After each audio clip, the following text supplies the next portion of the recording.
Sumpit merupakan sebuah indigenous teknologi masyarakat Dayak dihasilkan dari proses persentuhan manusia dengan alam dan segala fenomenanya. Sumpit merupakan pengejawantahan, pengetahuan, dan nilai-nilai kehidupan lokal yang berkembang dalam masyarakat.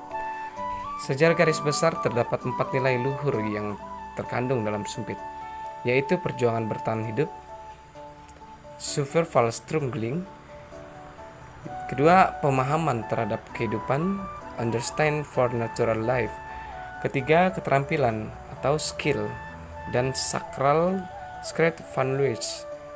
Perjuangan bertahan hidup, survivalstruggling, setiap manusia akan sentiasa membentuk dan menciptakan sesuatu yang mampu menjamin berkelangsungan hidupnya. Kondisi alam yang berupa hutan belantara dan pohon-pohon besar dan binatang buas menuntut masyarakat Dayak untuk membuat senjata yang mampu menjangkau sasaran yang berada di atas pohon maupun yang berada di balik kerimbunan. Keberadaan racun pada anak sumpit merupakan antisipasi dari kemungkinan binatang buruan atau musuh tidak dapat dilumpuhkan. Misalnya karena jarak jangkauan cukup jauh maupun faktor alam lainnya seperti kuatnya hembusan angin sehingga tembakan tidak telak mengenai sasaran.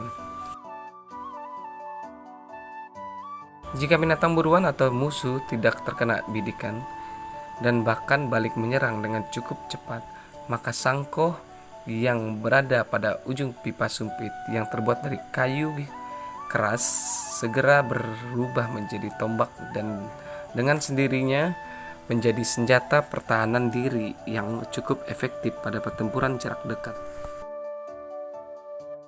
Pemahaman terhadap kehidupan, understanding for natural life.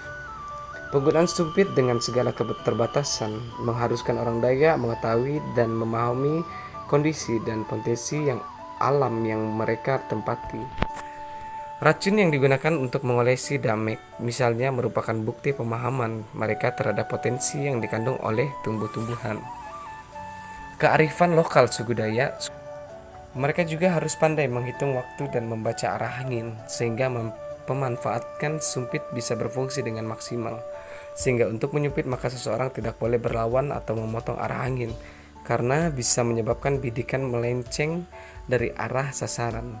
Selain itu, dalam berburu mereka tetap mempertimbangkan kelestarian alam dan segala yang hidup di dalamnya. Hal ini misalnya dapat dilihat dari aturan tidak tertulis bahwa berburu hanya boleh dilakukan pada saat tertentu dengan tujuan tertentu, misalnya untuk lauk pauk. Keterampilan atau skill.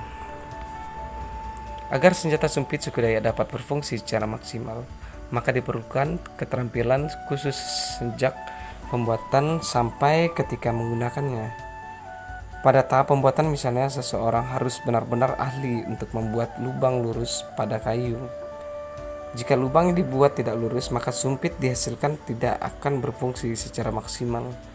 Demikian juga ketika hendak menggunakan sumpit harus menguasai teknik-teknik khusus yang hanya dapat dilakukan dengan latihan-latihan. Dengan latihan-latihan tersebut, maka seseorang akan mempunyai keterampilan khusus. Sacral atau sacred values. Ketika sebuah alat menjadi faktor determinan dalam kehidupan masyarakat, maka biasanya alat itu akan segera dikonstruksi menjadi benda yang sakral. Demikian juga dengan sumpit. Jika pada awalnya sumpit diciptakan untuk berburu atau berperang, namun karena posisinya semakin determinan dalam kehidupan orang Dayak, maka ia lambat laun mempunyai nilai sakral. Hal ini misalnya dapat dilihat sebagai pengguna senjata sumpit suku Dayak sebagai perlengkapan upacara dan bahkan mas kawin dalam pernikahan orang Dayak. Dan tidak hanya itu saja, tentara-tentara yang ada di Indonesia juga atau militer yang ada di Indonesia sudah mempelajari atau sudah melatih dirinya dengan sumpit. Sekarang sumpit tidak hanya digunakan oleh suku Dayak, tetapi sumpit juga sudah digunakan oleh tentara-tentara yang ada di Indonesia atau TNI yang ada di Indonesia.